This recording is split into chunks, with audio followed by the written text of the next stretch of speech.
Hi, welcome to Easy Japan. In this video, we will be studying rest of the Yoon, Sokun, and Choon, which we haven't covered yet in the previous videos. Let's do it. 頑張りましょう。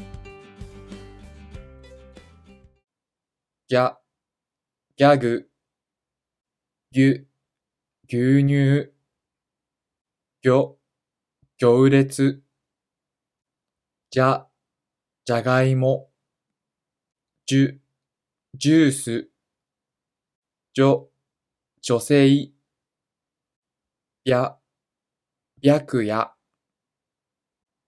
ビュ、ビュッフェ、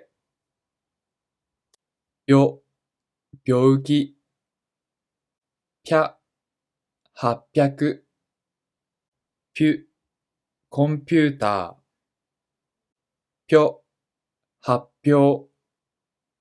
即音 is a small tooth sound which can be found in between the Japanese alphabet. The rule here is very simple. You have to pause slightly in between the alphabets and that is all.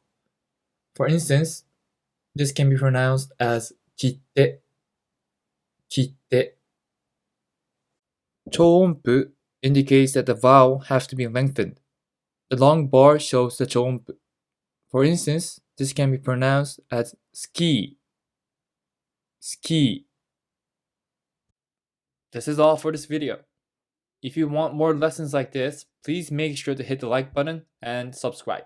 Thank you and see you soon.